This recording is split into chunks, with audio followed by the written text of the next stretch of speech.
तो नेपाल में आई बाढ़ में सबसे ज्यादा तबाही रसुआ जिले में ही दिखी है।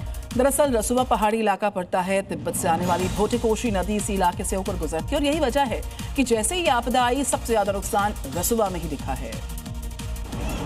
और ये 45 सेकंड में रसुआ उजड़ने वाली तस्वीरें देखिए। किस तरीके से पूरे इलाके में केवल पानी ही पानी नजर आ रहा है। इस दौरान पानी में घर तैरते दिख रहे हैं, जबकि कुछ घर डूबे हुए भी हैं। रसुआ के पहाड़ी इलाके से गुजरती भोटेकोशी नदी की वजह से यहाँ तबाही मची। रसुआ में तबाही मचाने के बाद पानी त्रिशूली नदी की तरफ आगे बढ़ा। इस दौरान लोगों को नदी के किनारे से दूर रहने की चेतावनी दी गई। तो नेपाल में बाढ़ और सैलाब की तबाही के बीच एक ऐसा पुल नजर आया है जिसने हर किसी का ध्यान आकर्षित किया है। त्रिशूली नदी में पानी और मलबे की प्रचंड लहरें बहती रही, लेकिन नदी के ऊपर बना पुल बस हिचकोले खाता रहा।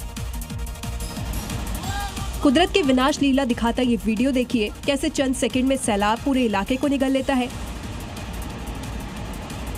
करीब 30 फीट तक ऊंची लहरें सब कुछ तबाह कर देती है। देखिए कैसे अचानक से नदी में फ्लैश फ्लड आता है। जो नदी अब तक शांत तरीके से बह रही थी वो रौद्र रूप ले लेती है। जिंदगी की मौत से जंग चल रही है। देखिए कैसे आगे आगे जिंदगियां दौड़ रही है और पीछे पीछे सैलाब आ रहा है। यहाँ एक एक सेकंड जान पर भारी है। कुछ खुशकिस्मत हैं जो सैलाब को मात दे देते हैं, जबकि कईयों को सैलाब देखते ही देखते निगल जाता है। नेपाल में बाढ़ और सैलाब की तबाही के बीचों बीच जिस पुल का हम जिक्र कर रहे हैं उसने हर किसी का ध्यान अपनी तरफ खींचा हुआ है। वहीं बात करेंगे महाराजगंज की भी। महाराजगंज से अहम खबर है, जहां नेपाल से भारत बहकर शव आए हैं। महाराजगंज में नदी में शव मिले। 4 लोगों के शव यहां पर आए हैं बहकर। गंडक नदी से 4 के शव मिले हैं। गंडक नदी के पास एसएसबी की तैनाती भी की जा चुकी है। महाराजगंज से खबर आ रही है, यहाँ पर नदी में शवों की बरामदगी हुई है। 4 इनकी संख्या बताई जा रही है। 4 शव यहाँ पर मिले हैं। नेपाल से भारत बहकर आए हैं ये शव। तो त्रिशूली नदी का ही पानी गंडक का या नारायणी नदी जिसे कुछ जगह कहते हैं यहाँ पहुँचता है, और यही वजह की डेड बॉडीज यहाँ से रिकवर की जा रही हैं। एसएसबी ने डेड बॉडीज को यहाँ से रिकवर किया है और वापस सामान्य से नेपाल तक वापस पहुंचाया जाए।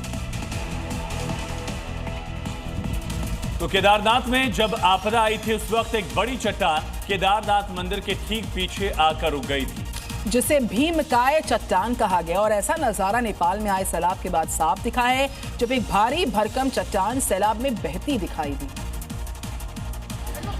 और ये वही खौफनाक तस्वीर है जिसमें पानी के तेज बहाव में विशाल चट्टान बहती दिख रही है। बाढ़ की ताकत का अंदाजा इसी से लगाया जा सकता है कि भारी भरकम चट्टान भी पानी के वेग के सामने टिक नहीं पाई और कई किलोमीटर तक सैलाब अपनी साथ इस चट्टान को बहा कर ले आई।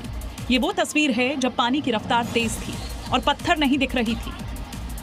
अब ये दूसरी तस्वीर देखिए जिसमें चट्टान नजर आ रही है और लेकिन सैलाब की वजह से वो बहती हुई दिखी। वही लंबा सफर तय कर आखिरकार जब पानी का बहाव कम हुआ तो वो चट्टान रुक गई। तो नेपाल में आई इस महाप्रलय के बाद अब तबाही की जो तस्वीर सामने आई वो चौंकाने वाली है हर तस्वीर। नुआकोट का इलाका ऐसा है जहां मानो पूरा शहर मलबे में तब्दील हो गया हो। कई घर मलबे में पूरी तरह से डूब चुके हैं और कई घर खंडहर बन गए। और ये तस्वीर आपको इस बात की गवाही दे रही है, जहां 3 मंजिला घर का सिर्फ तीसरा फ्लोर ही दिख रहा है। बाकी पूरे इलाके में मलबा ही मलबा है। जिन घरों की ऊंचाई अधिक है वो बचे हुए हैं, बाकी घर मानो खंडहर में तब्दील हो गए हो। सैकड़ों घर, होटल, बैंक और रेस्टोरेंट मलबे में समा चुके हैं। मलबे के विशाल ढेरों के बीच फंसे और लापता लोगों को निकालने के लिए आपदा प्रबंधन टीमें लगातार काम कर रही है। तबाही के बाद अब सबसे बड़ी चुनौती मलबे को हटाना है।